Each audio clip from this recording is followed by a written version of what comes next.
τιμή. Πάμε. Πέρασε.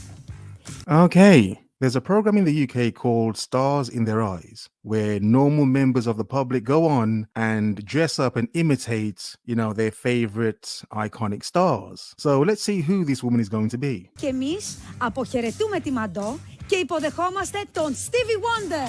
What? No. No. All right. Okay. So you're going to have this white woman turn into a blind black man. Really, I just want to see it just because, really? Let's see.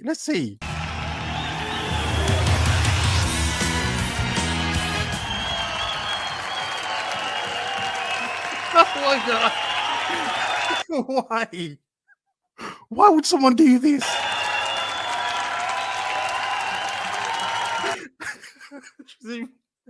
She's even pretending to be blind. She's got the assistant, really? Oh my God. This is wrong on so many levels, but it's really, oh my God. Stevie Wonder. Some people would say this is Karen's gone too far, but I don't even know. I'm sorry. This is ridiculous.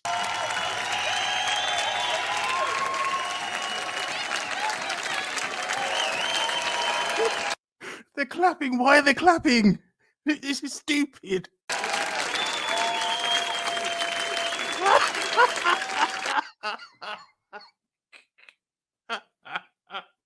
This is so wrong, but I'm sorry. This is one of the funniest things I think I've ever seen.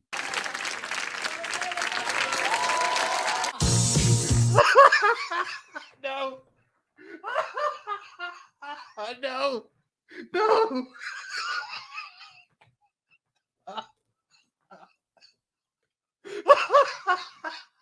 This is where someone's gone too far. I'm going to mute it, but let's just see her acting. This is ridiculous. She's going ham.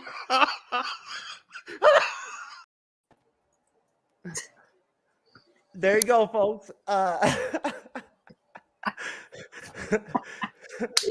It doesn't get old. Cal, you missed out on the first part of that, Hunter. Believe me, you totally would have understood. I'm glad I did. Yeah, that starts off as a white woman, believe it or not. And she becomes Stevie Wonder magically. And maybe, you know what? Maybe that's folks, that was actually our tie-in to What If episodes 8 and 9 right there, folks. In another dimension of the multiverse, there's still TV shows where you can get away with pulling off blackface and shit like that and whatnot, everything, right? And like you don't get fired or canceled or nothing like that. People actually clap and like laugh and everything and whatnot when you do it. But anyways, we're on Cyberneticshark for the moment. But we are the MCU'S Bleeding Edge YouTube channel and podcast. I'm the co-host and creator MCU. Oh God, I'm not the MCU'S Bleeding Edge. I'm Jeff S, aka TrueKnowledge. I'm sorry, folks. Jeez, Cal, but hey, Cal, I hit the live button this time. I know. I was about to remind. Make sure you hit it this time. There you go. Hey, we're here to wrap up What If Season 2. We got Andres, the pop culture guy, in the house. We got Cal from Kelly's Reactions in the house, right? Cyber's going to come on, so we're going to have a 4-person team. I think 4 is kind of like that sweet spot, to be honest with you. Sometimes when it comes to doing these shows, I've noticed 5's good too, but 4 is kind of like that sweet spot. So we got a good squad here. Whether or not the folks at the panel enjoyed episode 8 and 9, we're gonna have to find out. But in the meantime, I just want to start off before I play our last time that we played the trailer. And I guess I'll start off with you, Andreas. What are your thoughts, Andreas? Now, I'm not going to ask you, Cal, for a comparison question about or mention anything with season 1 versus season 2. But I will ask you, Andreas, since you did watch season 1. Where does season 2 kind of rank for you against season 1? That's a good question. I think it's behind season 1. I have to say, I think that this season definitely have the highs, but they also have the lows.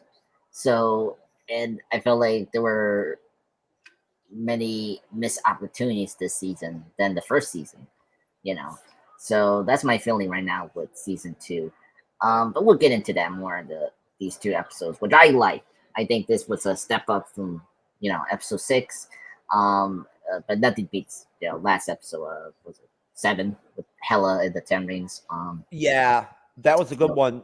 Cal, you honestly, you have to go back and watch that one, Hud. Like that, the Hela episode 7. We actually really enjoyed that one. That was like a 10 out of 10er.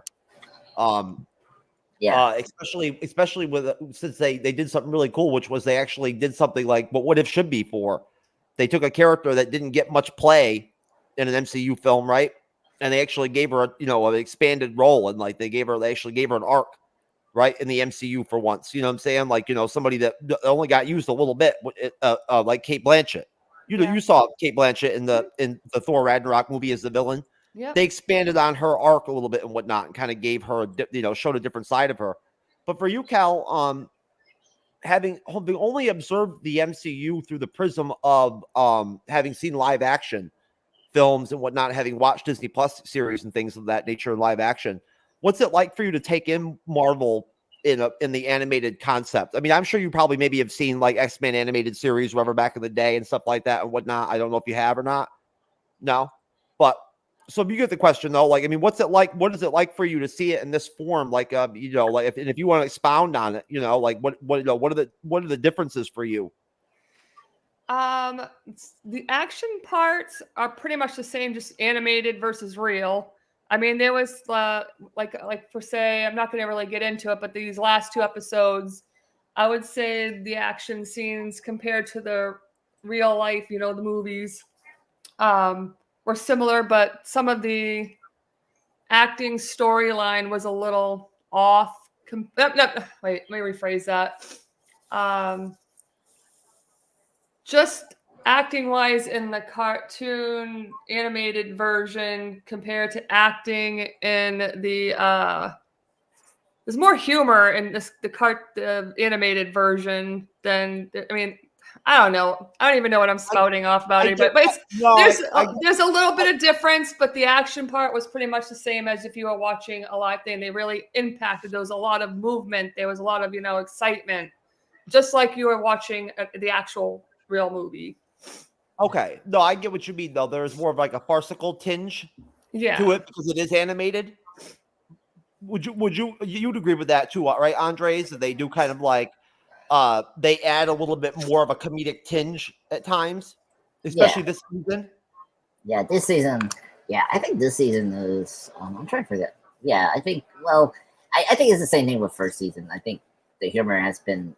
I mean, it's a cartoon. It's like you always expect humor in cartoons, so it's nothing big deal about that. The thing is always kind of like which actor definitely nails. Like you can tell which actor knows how to voice act and compared to others. Like when we get like we get into like I didn't like the way we use Happy Hogan in the 1602. No, I didn't either. Yeah, that one was just like what they were doing. It was just like, oh my god, and I was just shocked. Segue. I didn't like that either at all. I didn't really understand some of the. I fell asleep. I hate to admit it, but like this is strange. But like, I literally had just drank a 5-hour energy, and I literally fucking fell asleep during episode 8 and had to go and I woke up and jumped up and went to the garage. Right, and like threw it on my iPad, and I went back to where I fell asleep and rewatched it. But like, I got a little bit thrown off because Cal, I don't know, the Happy Hogan. I didn't vibe too well with the 1602 episode. I wanted to because I like the concept. Anytime you throw like I love seeing like the current day Avengers get characters getting thrown in like and like the back in the day time periods. It's neat, right? But like I didn't really care for like the way that they kind of did the 1602 episode 8, like how they used the characters kind of. It didn't really jive with me. Does that make sense? Yeah. I just think that they pulled the majority of the characters in, but totally switched their personalities and the whole thing with Hulk. I'm like, what's up with the friggin' beard and the long hair? Is he from a band now? And then everything it was funny because he was using the language from 1602 it was like Hulk, and it was in 1602. He's like, Hulk smashed thee or thy this, and I'm Oh like, yeah, that was good. Very effective. Yeah. I know. I like Yeah, it. that one worked. The Hulk stuff, like that was funny and it was worked. I try to remember, was one of the Hulks in these episodes had like a beard? That's what I don't understand though. Why was Yeah. Happy Hogan? Why was he the Hulk Happy facial Hogan? hair.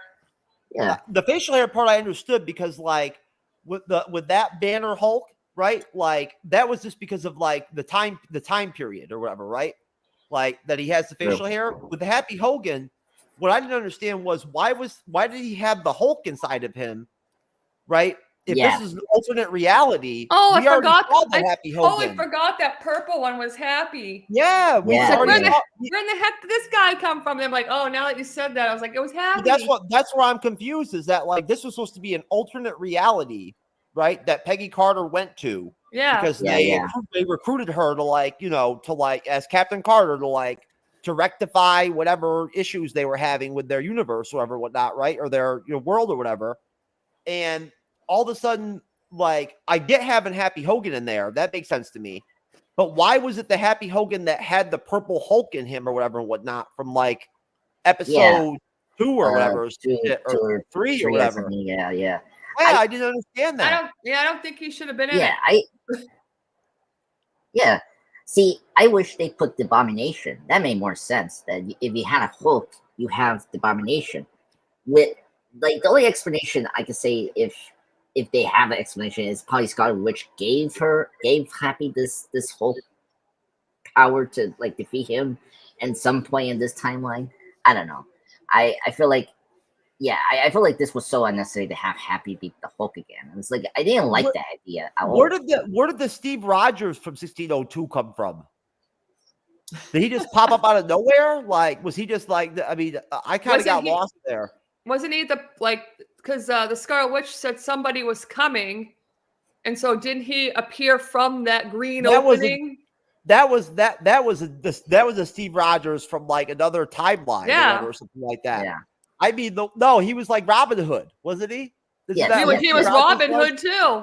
He was Robin Hood, yeah, right. And like, was Bucky Barnes supposed to be like, what's his name? What is Robin Hood?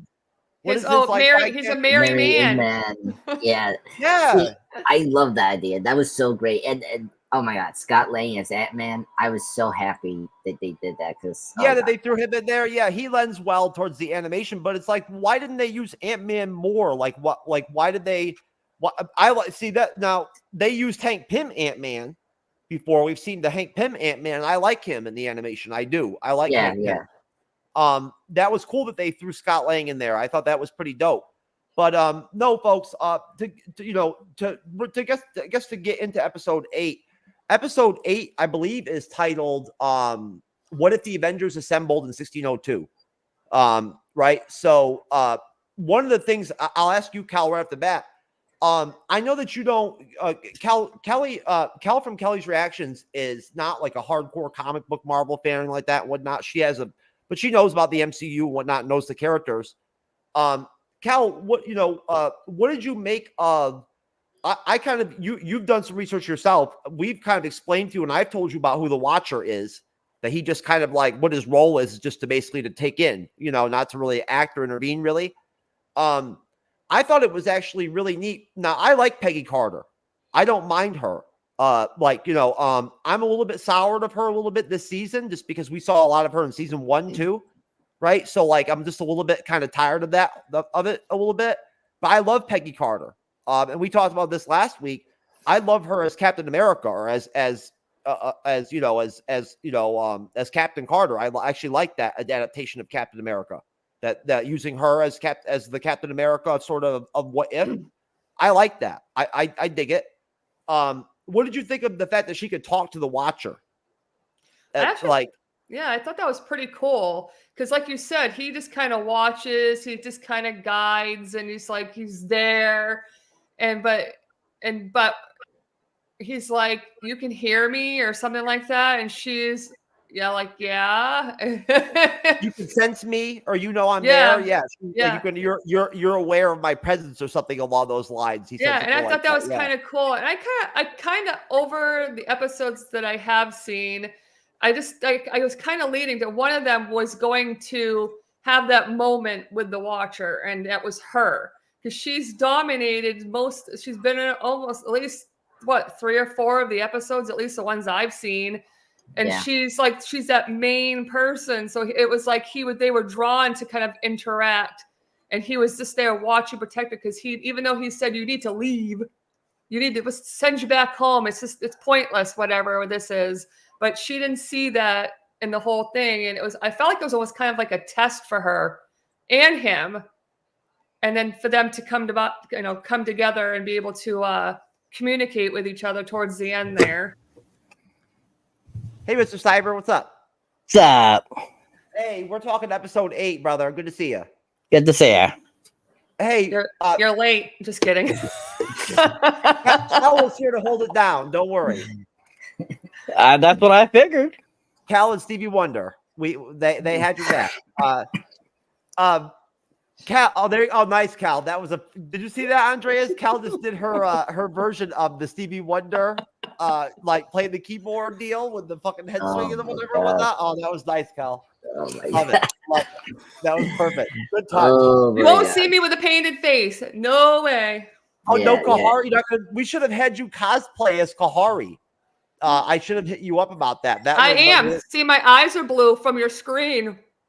Oh, that's true. That's right. Okay. But you don't have you got to have the actual full blown Indian shit. You know what I'm saying? Yeah. If you really want to go hardcore cosplay, but that's okay. I don't think Kahari is going to live for that long in people's imaginations or anything anyway, to be honest with you. So We'll see.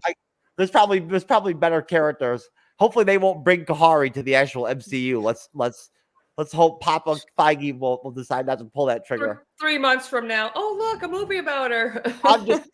She'll be her solo film will be coming out.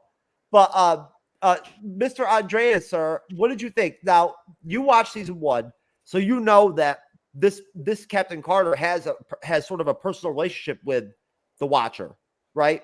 What did you think of that whole deal with them talking and whatnot and everything, and her breaking the fourth wall, kind of? Oh my God. See, I think that is probably the best thing about these last 2 episodes. That I think it made a lot of sense because, I think it's cool that you got the Watcher who is the seer of a multiverse, and then you got this character now, the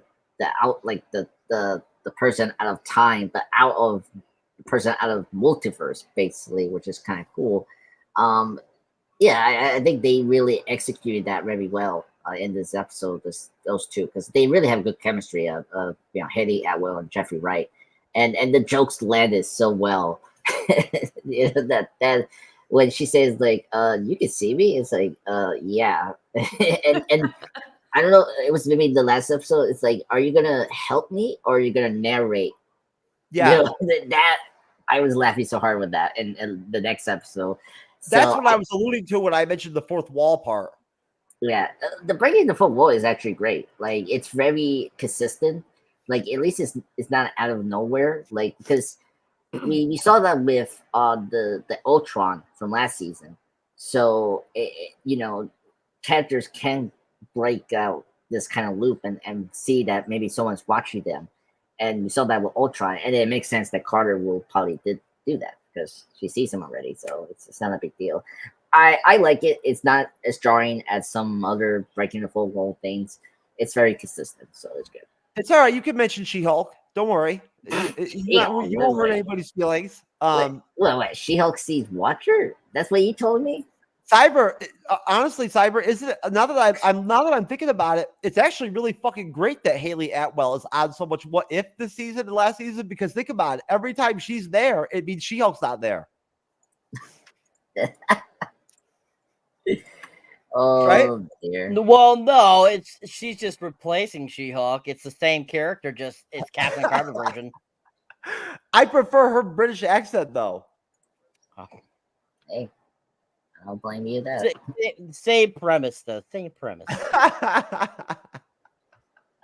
Okay, sir. Okay, well, I beg to disagree with you on that. But what did you think, Cyber, in episode 8 of the whole I guess dialogue that starts off right off the bat with Captain Carter, and the Watcher, coming kind of being like, you could hear me, right? And them actually starting to have a dialogue and whatnot. Would you say that they have almost like a personal relationship, kind of in a way, based off the events of the end of season 1? No, I think it's just for effect. I think that they're using that as kind of like a gag. Because especially how he reacts to her, like, oh, you can hear me. It was like supposed to be like a joke. So I think that it's just another kind of like little funny added funniness to the episode is what I think it was. I don't think they really have a relationship because if you notice, she says, sometimes I hear you. So I feel if she was having a relationship with him, she'd be able to hear him all the time. So I think it's more of a running gag a little bit. I agree with you 100%. I think I'm glad you put it out and you mentioned it or use your contribution in that direction because in the comics, the Watcher doesn't narrate. He thinks about things, right? Like he has thoughts about stuff that occurs, whatever, whatnot in the comics, or whatever, but he doesn't actually like have a dialogue openly or talk to himself or whatever about the events he sees or whatever, or watches throughout the Marvel comics. He only talks to specific certain characters in specific certain situations will he ever even vocalize himself, right? And that's entities that can detect him or at his level, at Galactus level, like celestial type, like characters or whatever, right? Or like Reed Richards from the Fantastic Four, for instance, would be somebody that in the comics that would the Watcher would talk to, right? Like when they do Fantastic Four live action. And we get Galactus and all that and whatnot. I wouldn't be surprised if by that point we probably will get some kind of live action Watcher in the MCU. But which we know they exist since Volume 2. If you saw the post credit scene in the Stanley cameo, so they exist already in the MCU. No, they do. It's only a matter of time before they go ahead and go in that direction. And I would assume they probably would use Jeffrey Wright to voice act the character too. I don't see why not. Yeah, he seems to really enjoy doing What If. He's the Watcher. He's such a perfect casting. They have to bring him back to do the live action stuff. I cannot imagine like anyone wants to really voice that role. Maybe one actor I have in mind, but I just think Jeffrey Wright is just perfect for that role. Well, Cal, now I want to say probably for you, episode 8 would probably be the most you've seen the Watcher actually intervene or interact probably throughout the season, right? Yeah. So what did you think? Did that add anything? Did that add more of any kind of element to you or increase the, maybe like how you felt about episode 8, maybe that they had the Watcher involved? I'm glad they actually made him more stand out a little more in the last 2. It's kind of like the other one seemed like an imaginary friend type of thing. I mean, you knew of someone, they're there, but you just can't see or hear them. You just know you feel like you're being watched, but until she's every once in a while, sometimes I hear you. And then she heard him at the last episode and saw him probably. You can never tell when you're looking at these animations and stuff, but I liked him having an because it kind of brought him stand out and gave it more of a meaning of what he was and what he does. So, no, most definitely. And I can think of like a lot worse voice actors that could be him. Think about it, right? Like I like that guy. He is awesome. I loved him in Westworld, and his voice was just amazing. He's like a good narrator. He can be behind the scenes and in front in the scenes and still be like amazing. I know. I'm surprised DC Animated never got him in the game. Way before Marvel got a hold of him, right?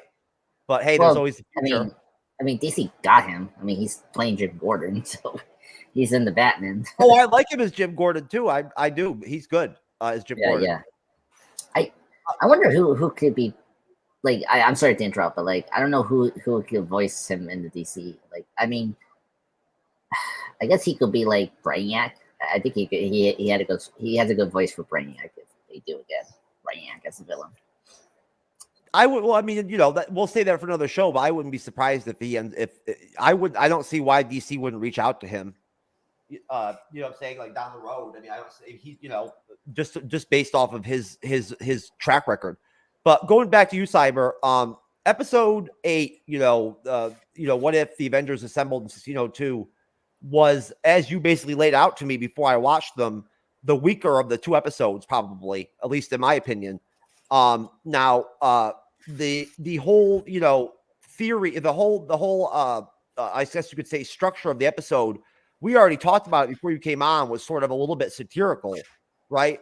We talked about how the whole Happy Hogan thing, I couldn't really figure out how it was that he was the Hulk, the Purple Hulk, Happy Hogan. In this alternate dimension, I didn't see how that made sense. That kind of threw me off a little bit when they went that far. You know, I didn't mind Happy in the episode, but what did you think? And I'll go all the way around on this. What did you think of the concept of this one, how they did 1602? Because this is one I was excited for, but it ended up going in a different direction kind of than maybe I would have wanted it to. I mean, the concept overall was an interesting idea. You know, the Avengers being placed in, you know, the 1600s, you know, and, you know, having the technology they had at the time to be able to create the things that we are very well aware of that they have the ability to make in the real time, present time.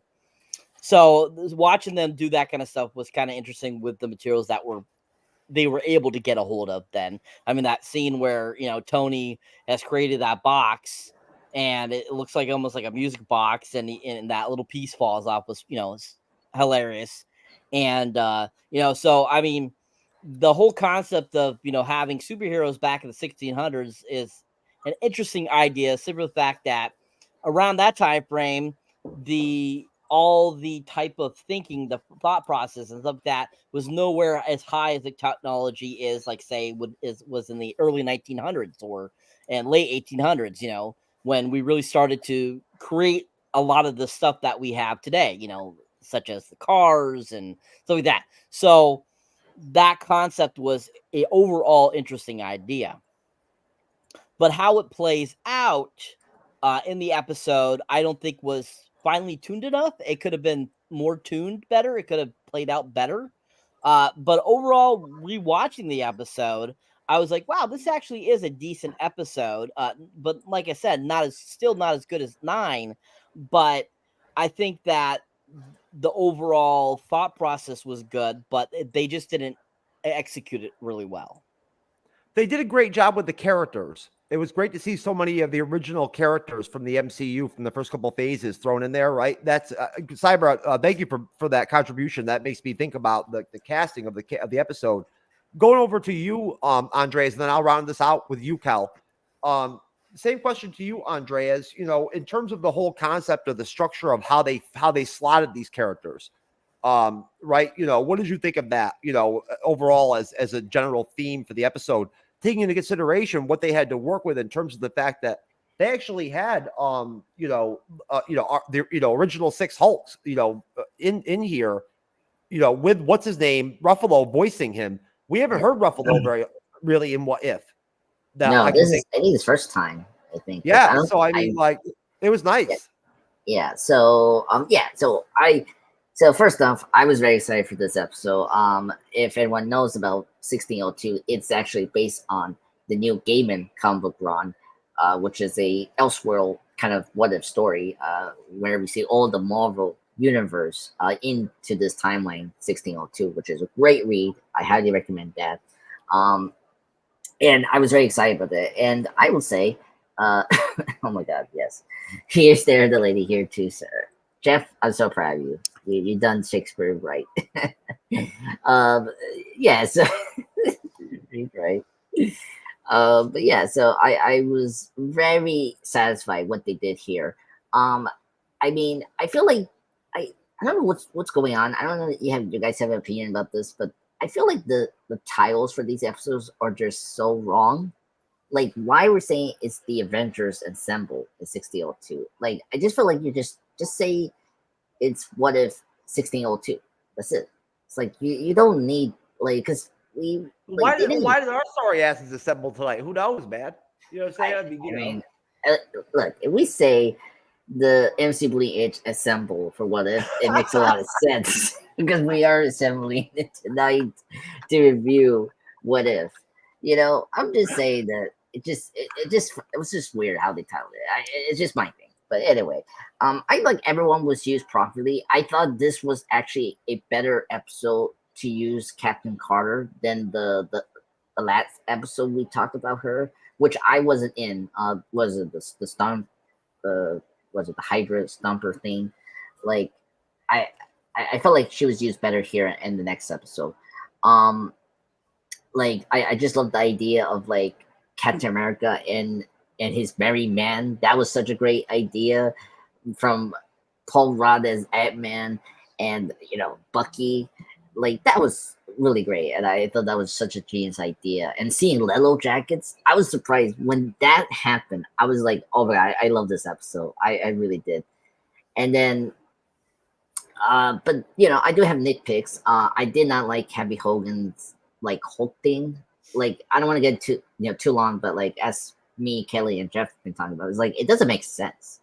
Like why they brought this idea again? It's the same situation with the Native American girl, whatever her name is. I forgot her name already. Yeah, like I don't understand why they brought this character again. It's like I like that Christmas episode as a diehard, but not as the twist. I didn't like the twist. It's so stupid. Oh wait, she's an Indian and I'm white. I forgot. Her name's Kahari. Kahari, yes, Kahari, yes. I remember I was like, wait a minute, you say her name right? I was like, how do you forget about that? Anyway, well, I remember that with White Devil and I killed all our ancestors and all that shit and whatnot. So I was like, oh shit, I better keep it real. Yes. So like that was that, and then what else? But I was just happy to see this timeline. I thought they did it well. I was so pumped when they show us what Stark did. He created like a gauntlet with his poster technology, and that was so cool. I was like, oh, that's a cool reveal. Seeing Scarlet Witch, Elizabeth Olsen, she's a great actress. I love her performance here.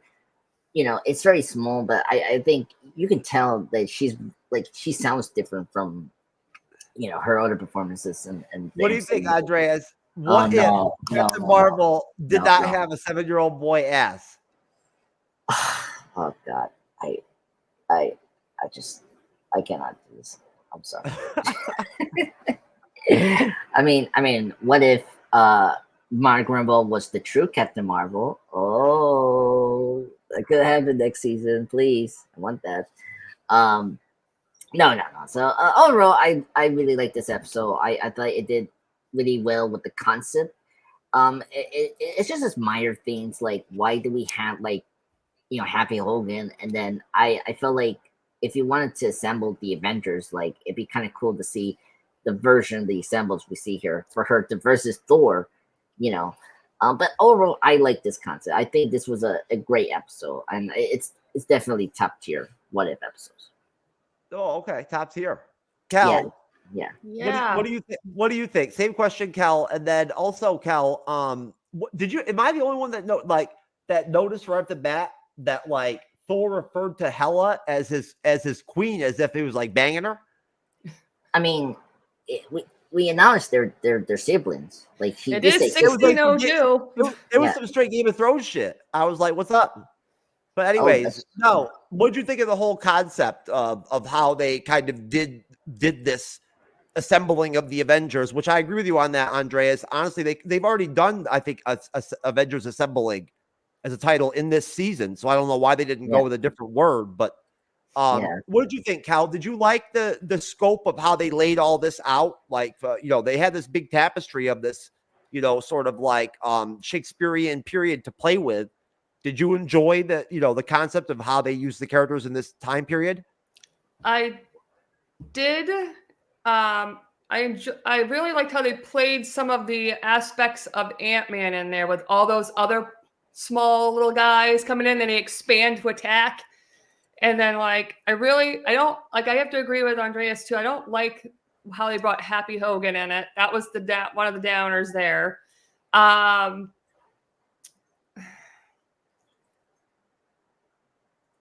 The whole trying to think of what part it was.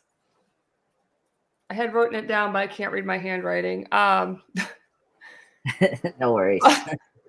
Anyway, pretty much my downfall of the whole thing was Happy Hogan, but I loved how they brought the Ant-Man aspect into some of the fight scene and certain aspects of that. And also the guy that blasted the fire out his eyes, whatever night that was. Can you stop smiling like that? What? I'm just smiling. Jeff. Oh God, Jeff. He's just smiling at the comments. Oh, there. I'm sorry, Cal. I'm just anyway. I thought that was kind of like an Iron Man version, only he wasn't blasting it out his chest; he was blasting it out his eyes. That's kind of what I took it as, is a form of an Iron Man. But I thought it was pretty cool with a big iron guy. Oh, blasting. I know what you're talking about, Kelly. The night out in the woods night. when they're attacking the Merry Men and Steve Rogers' hood. Yeah, that's the Destroyer. So Destroyer, okay. Yeah, it's from the Thor universe. If you haven't seen the first Thor movie, that's the thing that Asgard used to protect the trophies that they collected. And Loki used it towards the end of the film. Andreas. I'm glad you mentioned that. That's what that is, Cal. That's the Destroyer and whatnot. Oh, okay. Yeah, but it gave me the whole Iron Man effect 1602 version. Yeah, it has that. I like how he looked like a was it like a Spanish knight? Like, because the helmet was like you saw the details of that. It was really cool how they designed the Destroyer in this timeline, which is cool. No, actually, I mean, I dug it. I dug the throwback to the Destroyer. It was cool that they used a lot of Thor in this season. Right? We got a lot of Thor. That which wasn't a bad thing at all. And we actually got a lot of Hela. Not a lot of Hela, but we saw Hela. Right? Yeah. I like that. Like, yeah, me too. Yeah, I mean, as a Marvel fan, like Thor's universe is very rich, and you can tell so much in that universe. I'm happy they did that. I wish we got like a Loki centric episode. What if? Like, I'm surprised they haven't done that. And it's like, anyways, Cal, I'll listen. I promise. I'm gonna try to learn how to turn my frown upside down more. Okay. All right. I think you need to wear a mask. He's like a Joker. You never noticed this is how I am. This is me. I'm just like that. Maybe it's because I have all, I know my teeth are like shining off the lights and all that kind of stuff and whatnot, right? Like I look a little bit less like lit than my, normally. Are you drinking straight moonshine? Damn. Yes, about. Damn, girl. Wow. That's awesome. There you go. That's how you do it on the Bleeding Edge. Drinking straight moonshine during the show, like sending off to Kahari. There you go. Anyways, so what do you call it? So all right. So yes, I am typically always happy, J-Rat, if that is still you. You're still registering as Facebook user for some reason. I have no idea why. And yes, hopefully Cal's already blind, so believe me, she doesn't need to become more blind.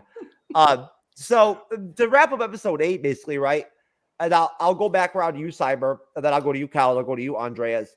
The way that the episode basically plays out is that the sort of duality with the Watcher is that the Watcher is willing to intervene in this episode, and already basically sees Captain Carter's efforts as futile, as this universe is doomed essentially to be destroyed or whatever, right? Like that's its slate, and he offers to take her back to her timeline, which isn't even her timeline to begin with necessarily. I mean, she's already been all over the place with time anyway, and she refuses, and sort of at that point almost she's as she ends up sort of by the end of the season, she almost becomes sort of like the agent of good of the multiverse that Strange Supreme tries to pretend to be in episode 9.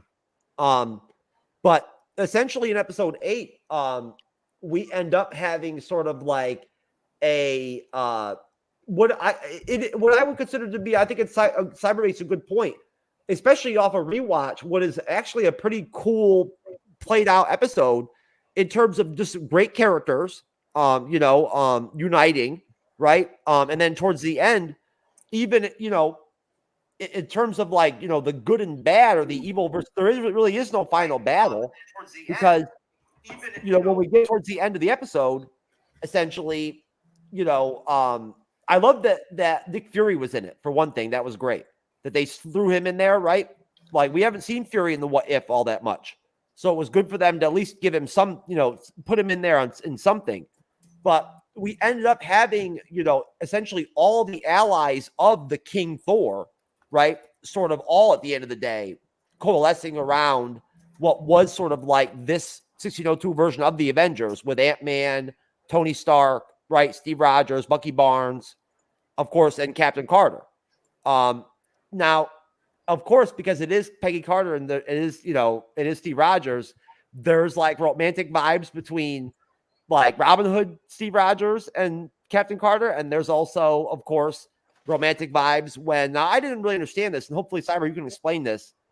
What basically ends up being this like being that they're so concerned about and whatnot, that they need to get the Infinity Stone, right, for Stark's invention at the end in order to identify or target this Forerunner or whatever, that is sort of the, I guess, the impending apocalypse of this dimension. It ends up being Steve Rogers that fought Thanos and whatnot and hit one of the Infinity Stones. Cyber, what was the whole deal with all that? Did you understand that more than I did? Because I was a little bit lost at that point when he shows up, that Steve Rogers. So it's the same Steve Rogers that's been in the episode. He just happens to finally show his true self because he has become, because when he fought Thanos and hit the Infinity Stone with the shield, he basically got transferred the powers of that particular stone. So just like how Captain Marvel has the powers of the Tesseract, or Space Stone, like how they did it in Captain Marvel, same thing happened to him. Is that when he hit it, it transferred the powers to him, and because when those powers were transferred to him, that's when he created that anomaly that is what's causing the people to be sucked up into the sky and stuff. Hence what happens to Hela, what happens to several characters. And so Stark's device actually then illuminated him and made him become, it showed his true self. The machine showed who really was the anomaly in all this. Thank you, sir. I appreciate you explaining that to me. And then if you'd like to just bounce right off that, what are your thoughts on just the full episode in general? Anything you want to point out across the span of it? And then, in terms of how things end up with the episode, how the finality of it, what your thoughts were, right? Before we do any ratings on this episode and whatnot. So overall, the episode, like I said, when I rewatched it, I realized that it's a little better than I thought it was the first time watching it. I thought that, it had a great voice panel for quite a few, for all this season 2. This one has probably the most of the people returning to voiceover characters. I mean, including Elizabeth Olsen reprising a role, Samuel Jackson coming in, Ruffalo, etc. And so, even though, Peggy's kind of like the main character in this episode, and she's very the center of it, I appreciated all the other characters had a lot more screen time as well. And then we got a little more on each. And I think that having Hulk come out, of his shell, and we get to see Hulk in this episode was really fun because pretty much every time he popped up, it was hilarious. It was funny. It was good. And I think Mark Ruffalo did a good job of providing that and giving us a really good interpretation there through the animation. And, the whole concept of this still, like I said, taking place in 1602 is a really fun concept as well. And even though I still detest the guy that voices Tony Stark, he still had some really good one-liners in this episode that were really fun, and did an okay job there. The fact that this episode leads into the next episode, and it's a continuation from the first season. I thought that they did a good job of combining them, and I think I feel you really didn't need to see the previous episodes to understand what's kind of going on, because Peggy kind of tells you why she's there, stuck in this present time. So I think they did a good job there. And this what I felt that like the animation in this episode was a little better than the other episodes I've seen too as well. I didn't find it as harsh feeling and harsh looking as I do most of the What If cartoon animation. I think they did a better job. I don't know CGI wise or what, but it just looked a little more cleaner and better. But overall, I think the episode is decent. It's interesting. I mean, how it ends with Doctor Strange popping up, I think is great. Getting to see Sorcerer Supreme again is awesome. Peggy being in that pub at the end was really funny too. Scarlet Witch being in part of this episode too was really fun. Getting to see her kind of use her powers again and be, the badass she is. And, I think that, how they, having, Happy turn into his Hulk from the third episode, I thought was kind of funny as hell. I was thinking to myself, like, why the hell is he turning into this in 1602? Like, how did he get there? And it's the same, Happy. And I was thinking the same thing too as I was watching that, thinking, what the hell? Why are they having Happy turn into this Hulk? Like, this is odd. But as we have mentioned, this is what if. What if this happened? What if that happened? So, story liberties there for you folks. Hence why I think he just ended up popping up there. I don't think there was any logical reason. But yeah, decent episode. Very enjoyable, more enjoyable on the second take, sir. Well, you know what, Cyber? I'd love to hear that, my friend. As your co-host and your friend, I enjoy hearing that. Even Cyber's mind can be changed about a episode of What If or a Marvel movie, right? Or whatever it may be, right? And honestly, Cyber, just you saying that has made me, like, after watching the episode, kind of change my feeling about it a little bit and whatnot already, so I probably will rewatch it myself. But yeah, Cal, what I was just going to basically ask you was just what were your overall thoughts on, and yes, J-Rent, Cyber definitely would be the movie expert tonight on the panel without question. But either way, although Cyber, I was watching Kyle and Kevin earlier. Kevin watched 403 movies last year. So he's almost at your level, sir, over at True Believers. But Cal, what I was going to ask you was just your general thoughts on the overall episode. Was there anything that you particularly individually enjoyed? Anything with any character or whatever, whatnot, or anything about Peggy Carter or Captain Carter or anything like that and whatnot, and that theme of her being so present in the season? And then just your thoughts in general on the episode. And then after, you compile all that and I go over to Andres, then we'll kind of wrap it up and do our ratings on the episode. And I'll try not to smile at you too hard. I like the concept of 1602 and stop doing that. I'm just going to blacken my screen. Anyway, I like the whole 1602, how it blended with bringing things together from the current to 1602 and Shakespearean style. It was kind of funny at the beginning. Thor's watching his boring brother do a play on Shakespeare that doesn't know how to act. And he's like, can I throw cabbages at him yet? It's just so Shakespearean when they just threw food and everything. I'm not a big Shakespearean fan, but for that purpose, it was actually pretty interesting. It was the funniest thing. Yeah. And it's even funnier when Loki starts going up, but no one's doing anything. But when he gets dropped and saved by Captain, then the sister gets sucked up and, oh yeah, try to save her now, not me. And I don't know, I thought it was just kind of funny. It still carried that brotherly humor of like, yeah, whatever. And I just enjoyed it. Then the other part I really enjoyed again was the treehouse where Robin Hood and his merry men up there were battling, and the smaller little Ant-Man theme of all the characters coming in, they expand to fight up at the top, and then the what did you call the destroyer? Is that what you called him? Okay. Yeah. And then him giving the effects of being Iron Man in that part only. I mean, I'm sure he's not thought of it that way in other episodes or whatever else he's in, but this one was a Iron Man thought in my head. That is what brought to me to that. I did hate the happy why he was in there. It was like, what? It's kind of like one of those pregnant pausers in a soap opera. You're like, what?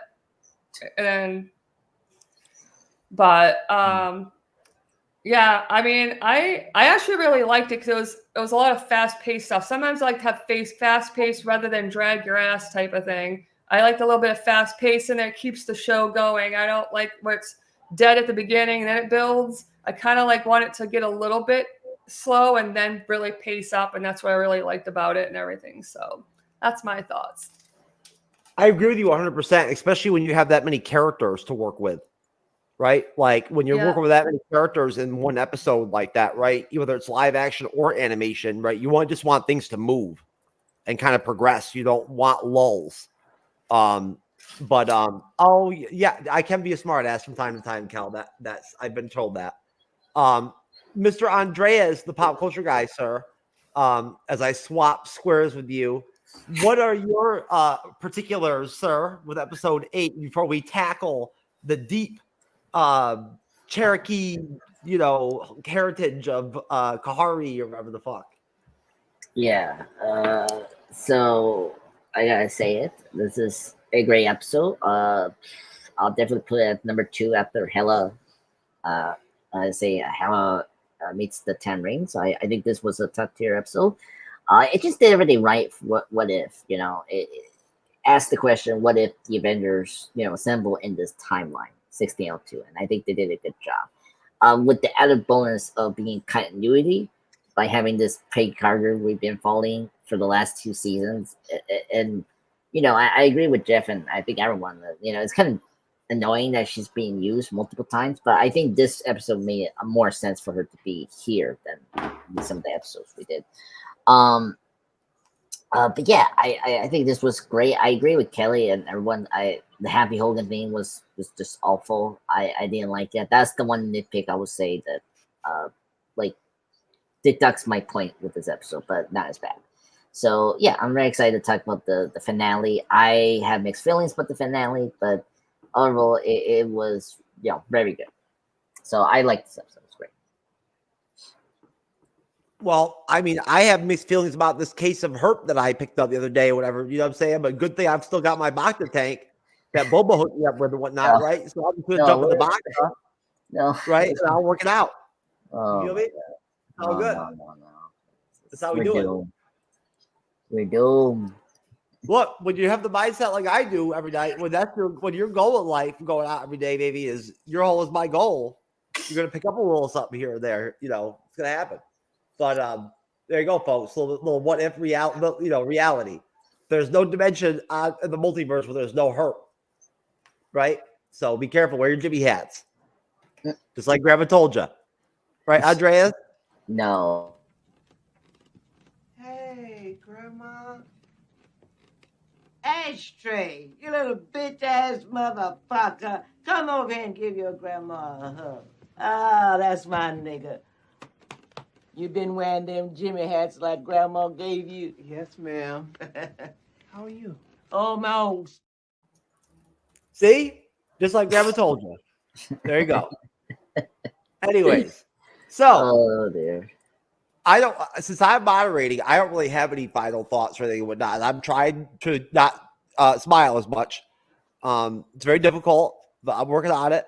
I don't want to I don't know if maybe I'm giving off some The Shining vibes or anything like that and whatnot, or anything.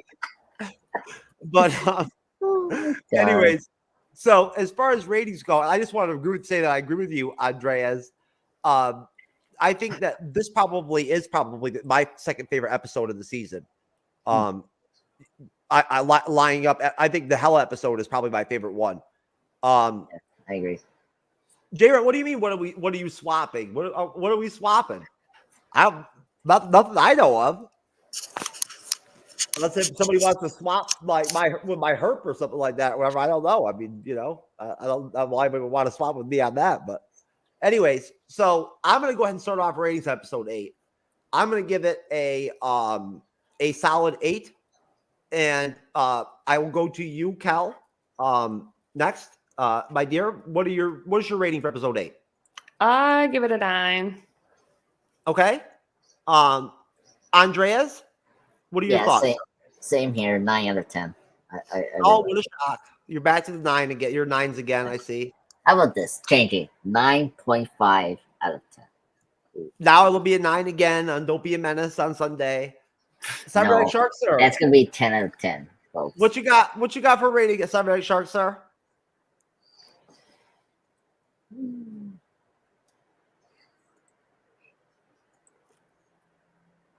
You mute, Cyber. I hope you.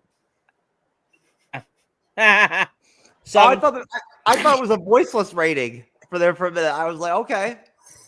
I thought maybe you were trying to I didn't know if you were gonna do sign language like Alpha Cox or what, like Echo. trying. Oh my god. Hey, you got your cards, so all right. Okay, so there you go. So if any of us here at the Bleeding Edge were good at math, we can total up the ratings between the 4 of us, but we're not, very mathematically inclined. So we're not going to go in that direction. Plus, Cal already took her edible, so I'm not gonna, I don't want to try to throw any big numbers at her right now or anything like that. But so episode 9, our finale of What If season 2. Now, Cyber, I asked Andreas before you were on here. And what's going on, J-Rant, by the way, my good friend? When are you going to come back on the panel? We got open slots for Echo episode 3, where they're going to play soccer in the intro instead of field hockey lacrosse this time. But no, episode 9 and Cyber. What I'd asked Andres before you came on was simply, in comparison to season 1, real quickly, just sort of as a side question. Are you where are you at? Are you feeling like season 2 is a lesser of the 2? Or are you in the other direction, or 50-50? I definitely think that there was some better episodes in season 1. I definitely think that there are really good episodes in season 2. So I'd have to say that probably I'm 50-50 in the middle. Simply the fact that both have goods and bads. So I would say that majority of season 2, I think, is not as good as season 1 was. But the Happy Hogan episode is my favorite of the episodes. So I absolutely think that even though the rest of the season hasn't been that great, that one gives me just so much entertainment. So I just really enjoyed that episode. So I have to give that one 100%. But the rest of the season, probably I would give like 50. Well, and you really liked Party 4 too. So you know what I'm saying? Like, that doesn't surprise me, right? Like, you really like this. You really like the really satirical version of What If, which is totally understandable. The Party 4 episode for me had its high ups and downs, right? But like, certain characters were like we've already talked about, were funnier than others in terms of their voice acting and whatnot and everything, right? How that carried over. That is very important with humor, I think. That's why I think that Cate Blanchett was so good as Hella. Was that her voice acting really lended well to her episode, I thought. That was something that Andres mentioned earlier, was the voice acting in this season.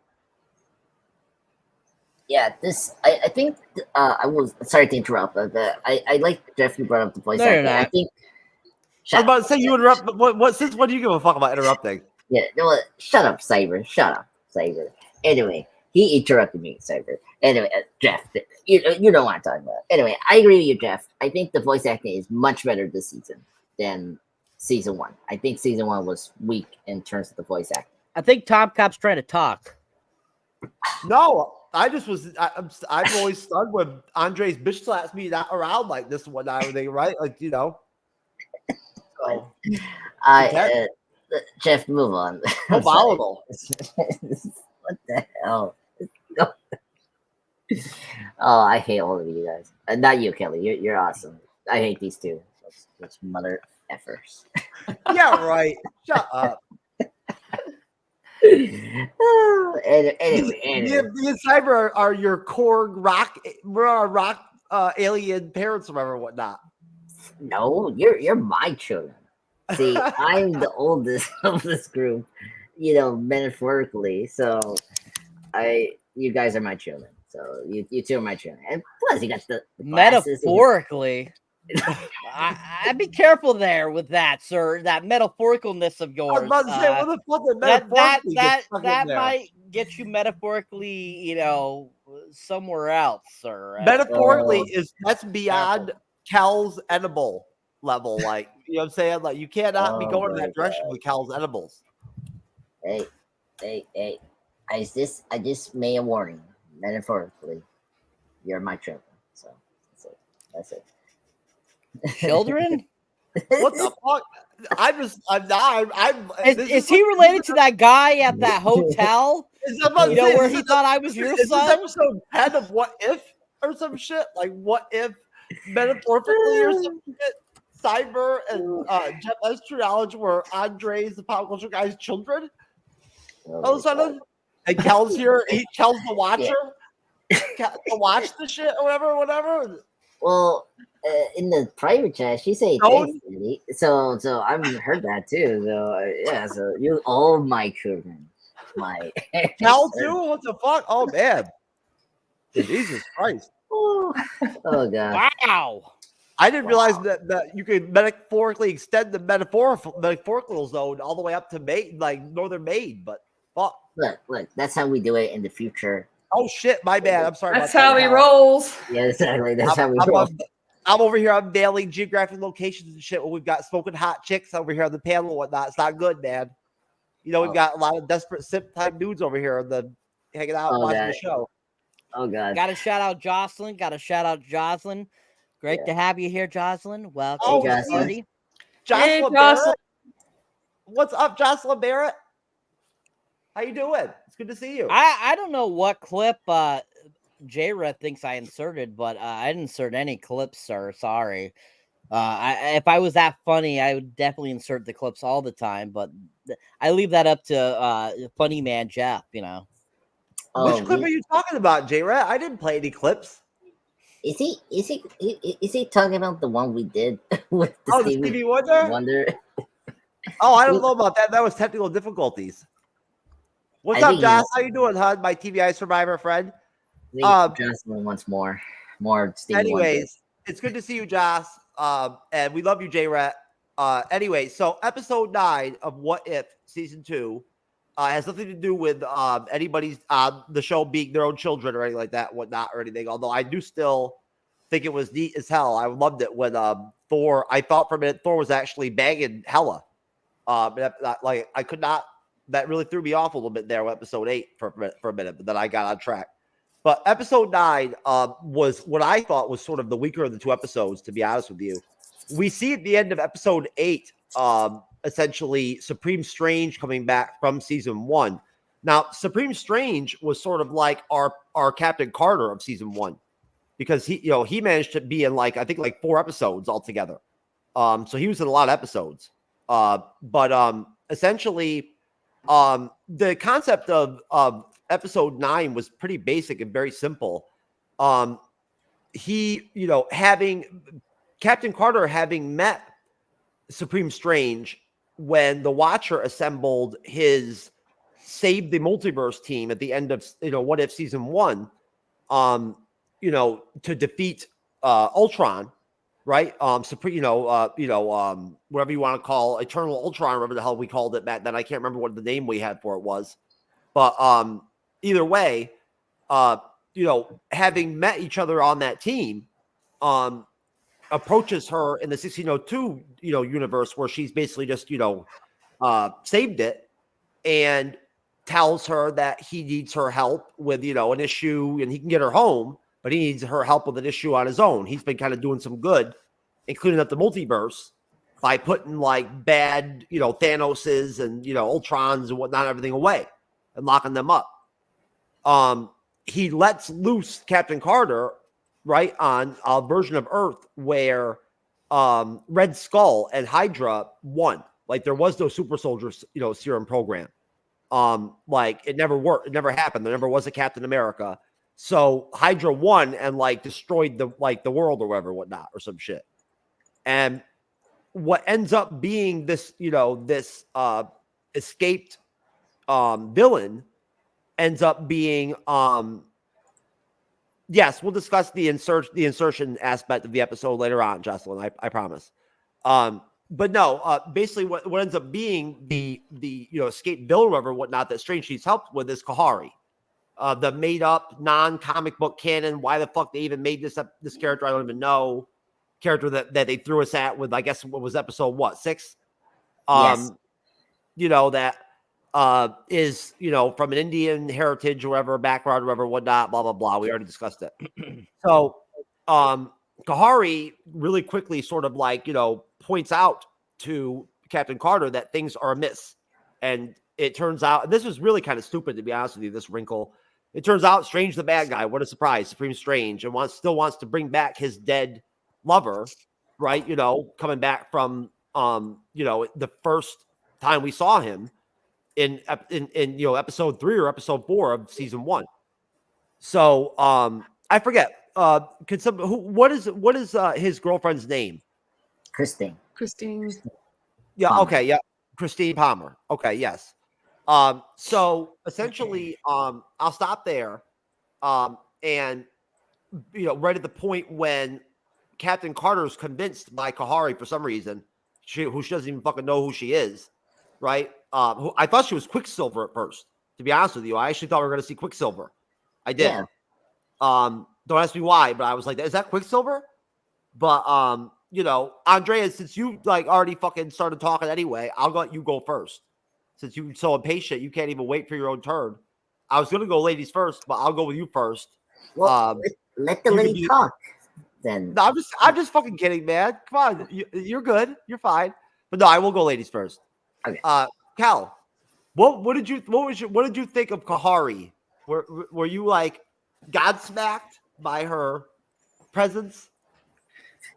Well, half of me was like, who was she? I mean, I saw the name in the first 2 episodes, the 2 episodes before this, so I didn't see those yet. So I didn't know who she was. So at first I was like, what character is this? Because I don't recall someone that with glowing blue eyes and an aurora all around her in anything before.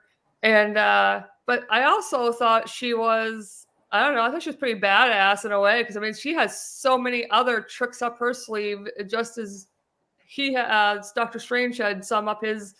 And I think she had a blend of like multiple like Avengers power somehow, but twisted in a way, it's not, they weren't exactly like theirs, but they were just kind of turned into something else. I don't know. I thought she was good, but it was a surprise. I didn't really expect her. I didn't think she was in anything Marvel, but we talked before this, so you informed me that she was not. So you actually make a good point. No, Cal, she was granted the powers of an Infinity Stone, right? That's why she has all these abilities that she has and whatnot, right? She basically has not the same power set, but she got her powers the same way that Captain Marvel did in a way, just in a different form. I believe to make it, explain it kind of in layman's terms, she absorbed the energy of an Infinity Stone and whatnot and everything, and that's what gives her abilities. That's actually a really good point, though. She does have some cool abilities. And I'm not downing the character or whatever, whatnot and everything. I just don't know why it was necessary to create a character for What If or for the MCU or whatever, whatnot. There's so many characters to use. I just think, we already covered that. Cyber, sir, what do you think about the end of the episode, the premise going into the finale, right? Especially since, you remember how we thought that we thought last year when we did What If, or the year before, episodes 8 and 9 were actually really solid. They really took things to like a really serious tone at the end of season 1. This was a little bit of a departure, I thought. What did you think of the opening and then the ending and the premise for it? I mean, it was okay. Like I said, my favorite part about this whole thing was Strange Supreme and him trying to basically, bring back Christine and his universe, which I thought was a really cool concept, of him still trying to, do what he needs to do, because we left him in a bad spot at the end of last season, him like forced to rid his universe, basically destroy it. And I mean, the beginning of the episode is pretty basic. I didn't think it was anything special. And that having Kari pop up right away in this episode, I was like, oh god, not again. And I was like, this is just stupid. I totally don't need this character. Her power set is basically mimicking Captain Marvel, but not cool like Captain Marvel's power set was. And I just thought that her bringing that character into this episode just it bombed it for me. Okay, Andreas, sir, what do you think? Same question. Sure. Yeah. So, just in general, the episode or the beginning? Just tell me, sir. Oh, you know what? You got fucked up, didn't you? With the private chat and the comments and everything and whatnot. It was too much for you. Andreas, sir, what I was asking was, what did you think of the premise coming off of the end of episode 8 that sets up then what I kind of laid out for the beginning of episode 9? Yeah. Okay. Yeah. Captain Carter. Yeah. I see. That's the thing. I personally don't think the setup for this finale was right. I mean, like, it wasn't as good as the first season. I would say. I think the Carter one makes sense. Like, 'cause, see, that makes sense in this part. I think that they were building up to Carter being part of this like finale, so that worked.